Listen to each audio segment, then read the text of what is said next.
Hello, good morning everyone. Hope you are well. I'm just gonna wait a second for people to join.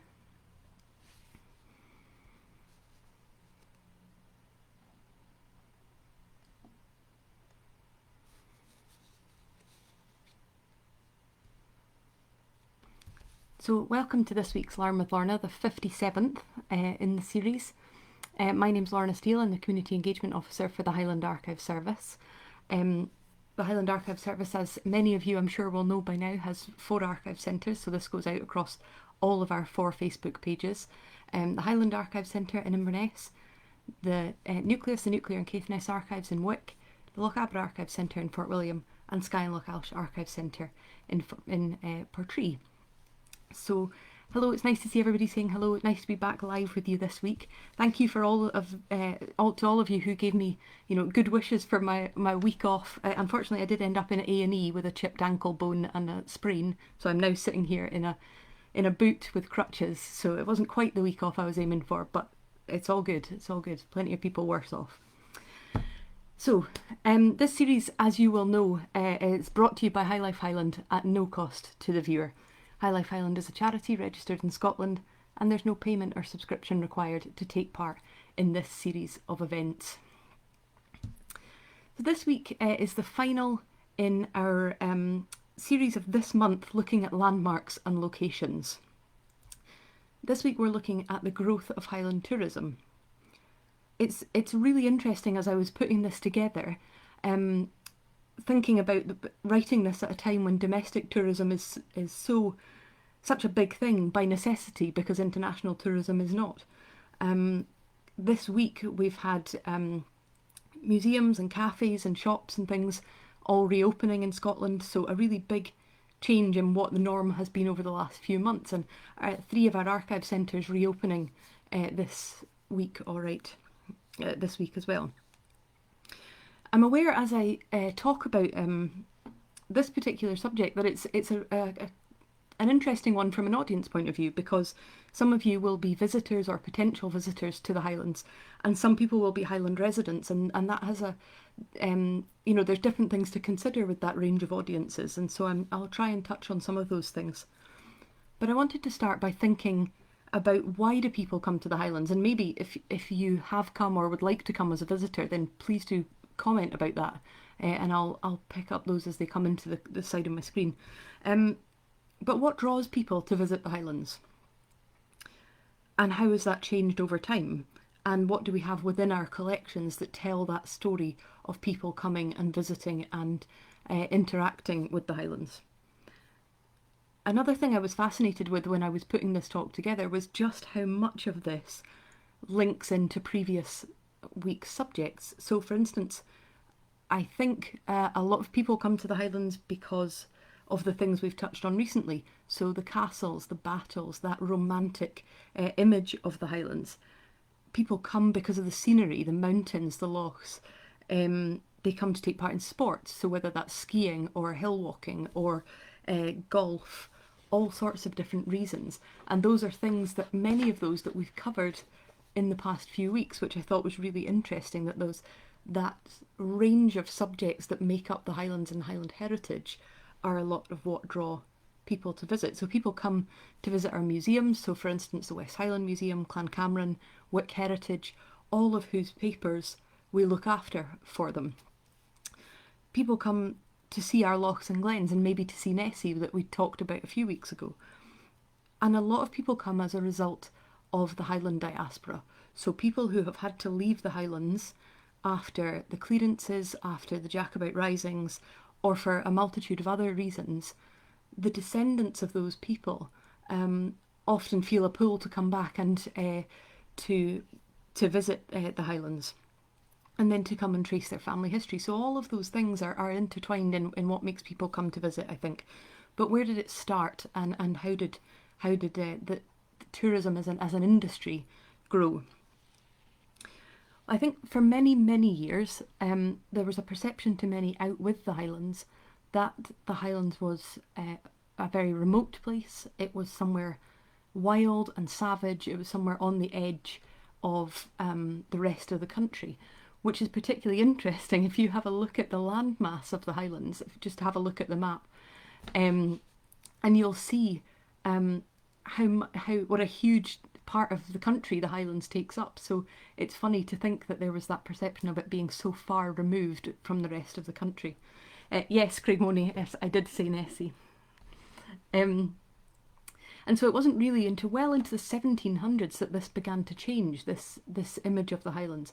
And it started when some early travellers started to visit the Highlands and Islands and write about their experiences.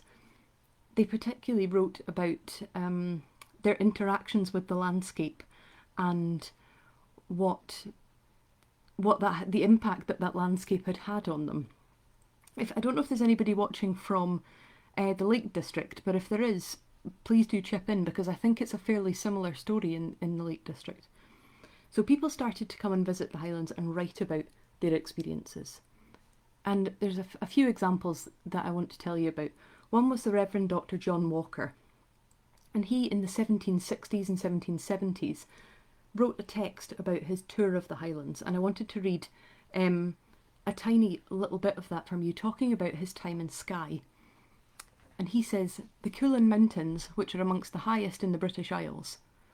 These mountains, or rather skeletons of mountains, appear at a distance, like huge congeries of buildings and spires in ruins, and upon approaching their summit all is ragged and sharp and naked, without either earth or herbage. Further north the west coast rises in a train of mountains, called by the sailors MacLeod's tables for their singular shape, each being pyramidical and flat at the top like a truncated cone." So it's just really interesting to me that the terminology in there, that the mountains are described as sharp and ragged and naked, and there's no plant life that they can see, and there's no it just looks raw and savage, and that's something that comes up a lot in these early years. Another person who visited early was Thomas Pennant, who was a Welsh naturalist, and he toured Scotland and wrote up a description of his journey in 1774. Now those two particularly studied, as I say, the landscape, botany, natural phenomena, things like that, and we hold copies or extracts of copies of those documents in our archive centres. So that's some writers who focused on the landscape. Then there were writers as in authors and artists who came and visited the Highlands. So for instance, Samuel Johnson, the famous diarist, and the writer, lawyer William Boswell visited. And it's interesting to note that Boswell specifically mentioned that it was another traveller's account that had inspired them to visit the Highlands and Islands, but they had come because they believed this was the place that you could find simplicity and wildness. I have a soft spot for Samuel Johnson because I did my dissertation on the history of the English dictionary, which I'm aware sounds very dull, is not dull at all. I don't know that I would have liked Johnson, but interesting character. So they came, and also the artist William Daniel, and writers such as Sir Walter Scott, Robert Burns, started to come up from other parts of the UK and visit the Highlands and Islands and tour. Burns's journals in particular, they record visits to lots of local sites around about Inverness and surrounding areas. So he talked about visiting Kilrock Castle, Loch Ness, Cawdor Castle, Fort George. So a very similar itinerary to things that people might want to go and see today. And he was so affected by his time in the Highlands that he wrote a range of poetry, some about the Battle of Culloden, some about the Falls of Foyers. And he said that when he died, he wished that he would receive nothing more in heaven than a Highland welcome. So all of these pieces of writing, artwork, these things start to spread. And so these are a big part of inspiring other people. But there's right into the 1800s, there's a real feeling of this being a huge undertaking because it's some distance and some cost to travel, but also of it still being a wilderness. And if you went, it was because you wanted to experience this wild place. And like I say, I think that the Lake District has had a similar history with that. But what I find really interesting about that is within our collections from the late 1700s, 1800s, we have records and letters in our collections of people talking about touring Italy or visiting India. So it's a real disparity, I think. And of course, the Grand Tour through Europe had been happening since the 1600s, and that was, of course, the difference being that was something that the upper classes did and something that had a huge cost associated with it. So you needed to be a certain type of person to be able to do it. Now, I've mentioned how influential other people's writings and journals have been, and of course, one of the most influential series of journals that encouraged people to visit the Highlands were the diaries of Queen Victoria. Now, Queen Victoria was a prolific diarist. She wrote over 120 volumes of diaries during her lifetime. Famously were kind of redacted and changed by a family member after her death, as according to her wishes. But her diaries relating to the Highlands, there were extracts of them published in her lifetime. They ran into more than one volume and into several editions as well because they were so popular. And that was from the 1860s onwards. If you're in the UK, you can just Google Queen Victoria's journals. You can see them, you can search through them. I'm not sure if they're as easily accessible from out with the UK. But by all means, have a look and you'll certainly find out a lot of information about them. But in her diaries, she wrote a lot. She often refers to the Highlands as my dear Highlands. And she again reinforces the image. She talks about the Highlands being wild and barren, severe. A lot of references to the scenery, to the clear mountain air. She often refers to the air, how exhilarating it is to breathe Highland air, and how much she notices a difference when she goes anywhere else. Things that we would see as a typical image of the Highlands. She talks about Highland dress, about attending Highland games, about the stag's heads being on the wall within accommodation that she visits, hunting, shooting, fishing, those sorts of things. She talks about specific places, so she described visits to Fort William, to Dingwall, to Nairn, and to Ardverichy House, which some of you may or may not know. Ardverichy is down on near Loch Lagan, in the south of the Highland area that we look after, and it's a beautiful house. Some of you may know it from the TV programme Monarch of the Glen. That was where that was filmed, and that was the house that she intended to buy or thought about buying before she in fact bought Balmoral. So there's a lot of references to Ardverichy in the diaries as well. And she talks about family members, families that we hold the records for. So for instance, the Baileys of Darfur or the Camerons of Lochiel. She talks about those families, and of course we hold their records, so there's a lot of interaction there. One bit that I found particularly interesting was she talks about going to visit Glenfinnan. So she goes to see the monument which is on the spot where Bonnie Prince Charlie raised the standard for the 1745 Rising, and she says how moved she feels as a descendant of both sides of the Jacobite struggle, that she is able to wander freely and look at this statue. So all of that added to the image of the Highlands in the public's perception. Very, very popular from the moment they were published, and continue to have a lot of interest in them. But that emphasises again something I've touched on before, which is the fact that the barrier for many average people in visiting the Highlands was the distance and the time and the cost associated with that, and travel being an elite privilege. Now, one thing, of course, that had such a huge impact on that and changed that, as it did right across Britain, was the expansion of the railways. Now, I'm going to do a separate talk on the railways later in the year, so I won't go into that too much, but it was the opening of specifically the Liverpool and Manchester Railway in 1830 that really changed the landscape of travel. Literally and metaphorically, the landscape changed for the average person. This was really the thing that opened up travel to people out with that elite. It's interesting that from 1841 onwards, so that was 1830 that first main railway line opened. In 1841, Thomas Cook started doing rail excursions, not to the Highlands, but the concept was there of using this network as a means of travel.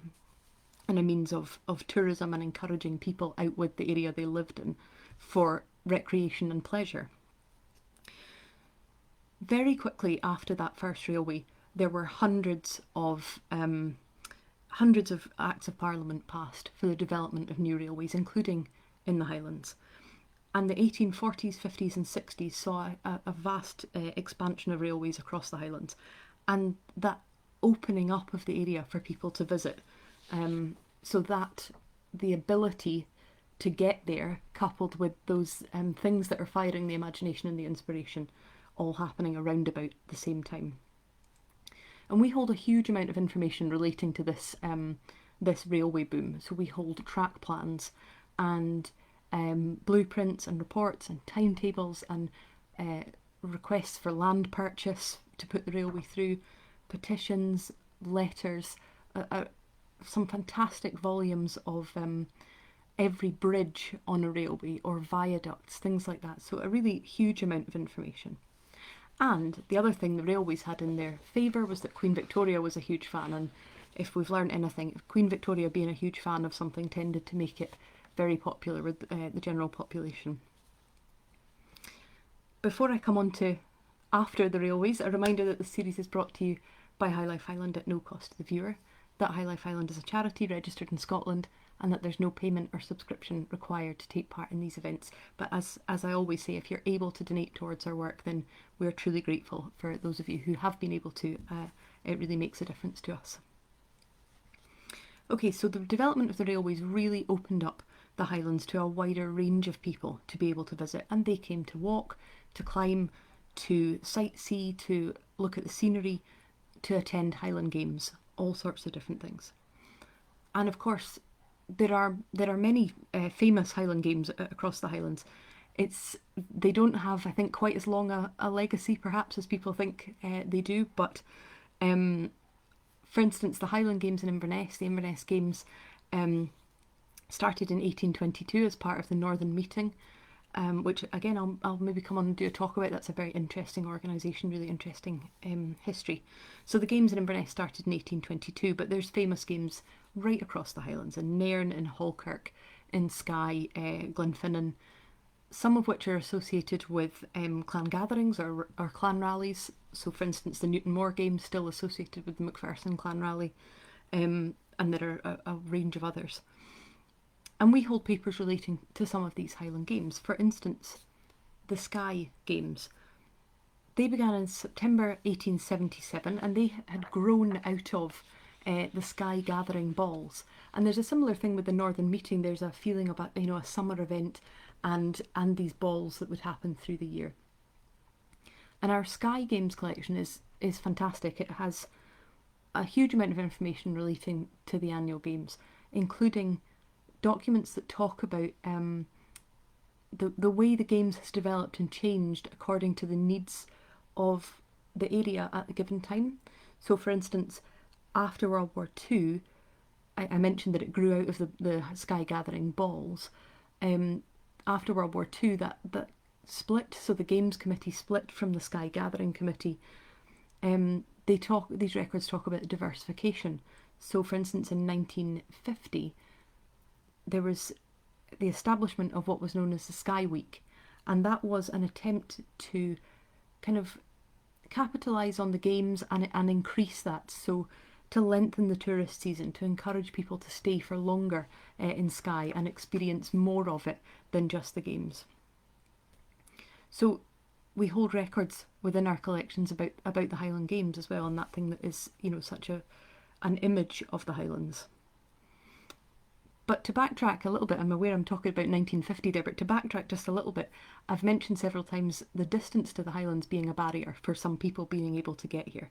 So how much more was that the case for the north coast of Scotland, from the very tip of Caithness? So when did John O'Groats become a thing that people wanted to see, a place people wanted to see and something to tick off a list? Well, it's interesting. Even in the early 1900s, Caithness was still seen by some people as an unknown quantity. It was still seen as something that was potentially very different from the rest of the UK. And there was a 1902 book written by William Campbell, which is called Thorstown and John O'Groats in Fact and Fiction. And it records the story in there of visitors telegraphing ahead, like I say, 1900s, telegraphing ahead to the magistrates in Thurso to ask before they committed to coming, would it be possible to buy soap in Caithness? Which having worked on a hotel reception, I can tell you, that doesn't really change. When I worked there, I had people phoning ahead to ask if the same stamps were valid across the UK, asking if we had BBC in Scotland, all sorts of things. So John O'Groats, as many of you will know, I'm sure, is 874 miles from Land's End in Cornwall. So, and for a lot of people who do travel through the Highlands and up to the very north, then it's a place that they want to see, a place that they want to tick off. It's often referred to as the UK mainland's most northerly point. That is actually not correct. That's actually Dunnet Head, further along the coast.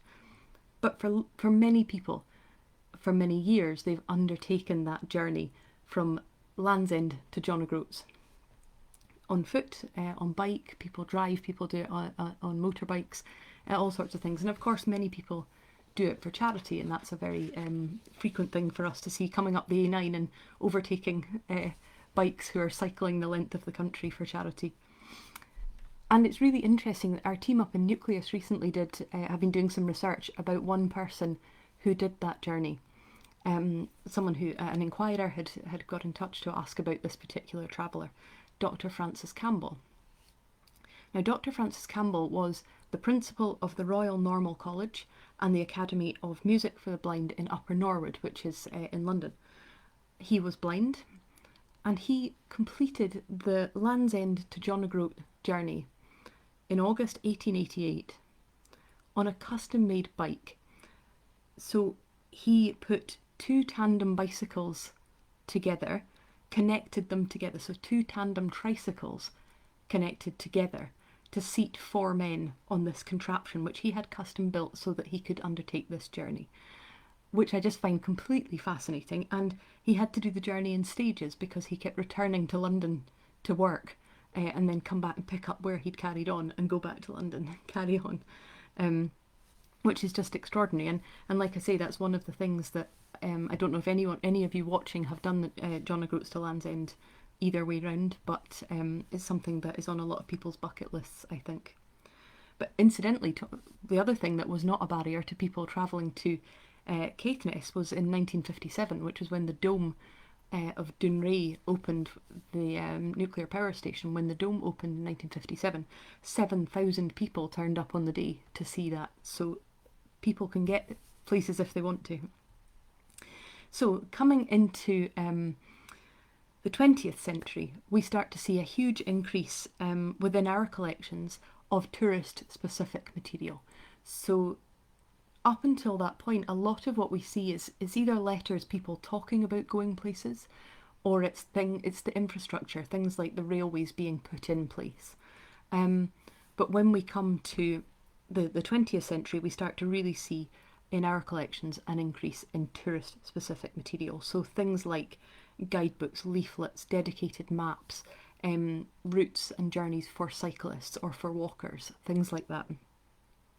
If you remember, a few weeks ago I spoke about the Duncan Macpherson collection, which we hold in our Skye and Lochailsh archive. And he produced travellers' guides. So he wrote specific travellers' guides aimed at helping people to visit the area. And his travellers' guides included information about local history to Kyle of Lochailsh and Skye, scenic places to visit, so places that people might want to come and see while they were there, but also a mixture of that with practical information. So things like bus timetables, ferry timetables, and advertising for local businesses. And that's when we really start to see that change of the tourist information trying to tie in with local businesses, with local ferry timetables, things that would be of practical use, and using it as a chance for those businesses to publicise their existence. And we hold guidebooks and tourist information and maps and things for a wide range of different places. So for instance, we hold some for Rossshire for the 1910s. We hold one that I'm going to read an extract from for you from Nairn from 1930. Now, Nairn, as I'm sure many of you will know, is a beautiful part of the Highlands. It has the most stunning beach and has been a very popular holiday destination from the 1800s onwards. And if you remember Malcolm Blaine Week, then you maybe associate him with holidaying in Nairn. And so I wanted to read to you this extract from a Nairn guidebook from 1930. I just think the way, the kind of flowery way it's worded is extraordinary. So it opens with a stroll around the town. As the visitor approaches Nairn either by road or rail, he cannot fail to be impressed by its ideal situation and the beauty of its surroundings, thereby engendering a love for the town which only increases as closer association is made with it. Nairn appeals to those of an artistic temperament through its clean and inviting aspect. It attracts the antiquary of through the historic associations of its neighbourhood, and it offers unrivalled facilities to golfers and others of the sporting fraternity. There is no limit to the eulogy which might be fittingly bestowed upon Nairn, but that it is outwith the scope of this sketch, the object of which is to accompany the visitor on a stroll around the town, noting the principal places of interest en route. Let us suppose then that the visitor has arrived by rail, and making only a short stay, is desirous of seeing as much as he can. It is a glorious day in midsummer, with the sun blazing down from an almost cloudless sky, typical indeed of the weather visitors can confidently expect in Nairn, which can boast of having 40 days more summer than any other place in Scotland, if sunshine be the test of summer. So that's how it opens, and then it goes on to go right round the town, describing going from the railway station, seeing the War Memorial, talking about going round different streets and different places. And it's a very, very clearly written to encourage people to come.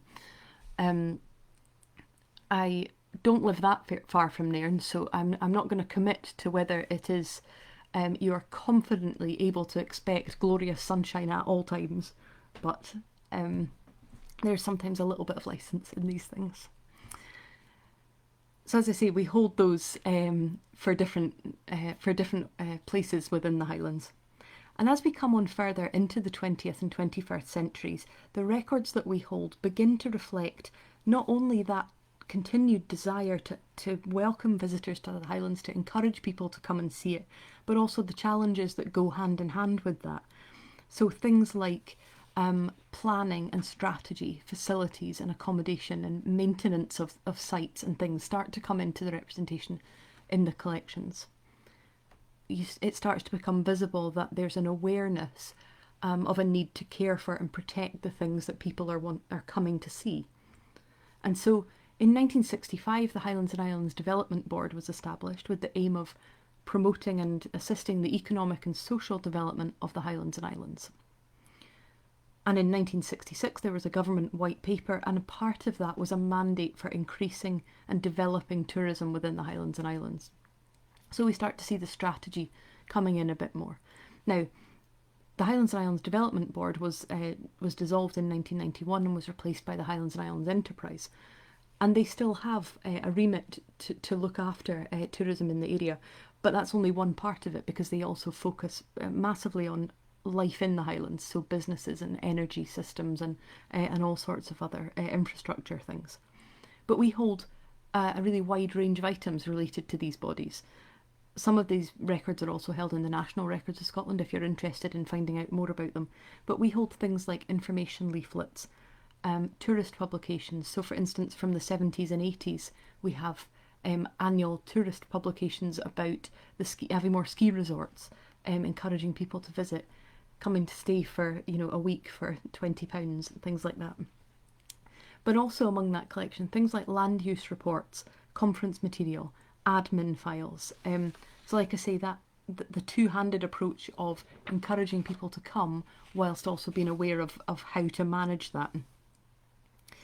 And that continues to be an issue going forwards of how we work with that. So things like the development of the North Coast 500, which some of you I'm sure will be familiar with, a 500-mile route around the Northern Highlands, so it takes in Inverness, Ross and Cromarty, Sutherland and Caithness, that's me driving around the north coast, has brought many visitors to the Highlands, but it comes with a consideration that's needed to how to support the infrastructure to enable that. And like so many places in the world, I'm thinking particularly of a friend who went to Machu Picchu and spoke about it to me when she came back. It's the balance of welcoming people and letting people know that we really want them to come and experience the Highlands whilst protecting what it is that they've come to see. And so going forward, particularly this year, domestic tourism I think will be substantial this year. Projects, so many projects going on across the Highlands. For instance, the Spirit of the Highlands project, of which the development of Inverness Castle is one part. And we want people to come back, and this is a beautiful and unique and lovely part of the world. We have, in some ways, as I can say, as someone who lives here, we have everything in some respects. We have history and culture and scenery and all sorts of things, and we're looking forward to welcoming people back to share that with us. If you live in the Highlands and you are interested in one of the things High Life Highland is doing to support kind of responsible tourism, then please do have a look at our High Life Highland Countryside Rangers website. That's part of the same organisation as us, so do have a look about the things that they do to encourage people to visit the area and how to do it responsibly. We'll look forward to welcoming you back, particularly into our archive centres when we can. But in the meantime, I'm going to stop there, and I hope you've enjoyed that kind of whistle-stop tour through several hundred years of Highland tourism. I hope you can join me next week. I'll be looking at pubs and the temperance movement, which again is something particularly current, as many people have had enforced temperance through inability to visit the pub.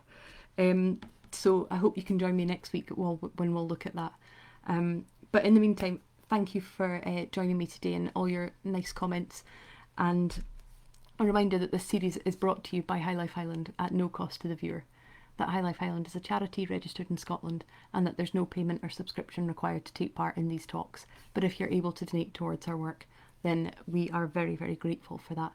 If you haven't yet had a chance to fill in the survey about this series of talks, then please do so in the body of the text that is attached to this film. Then there's a link to the survey there if you're able to do it. Thank you so much, and I'll speak to you next week.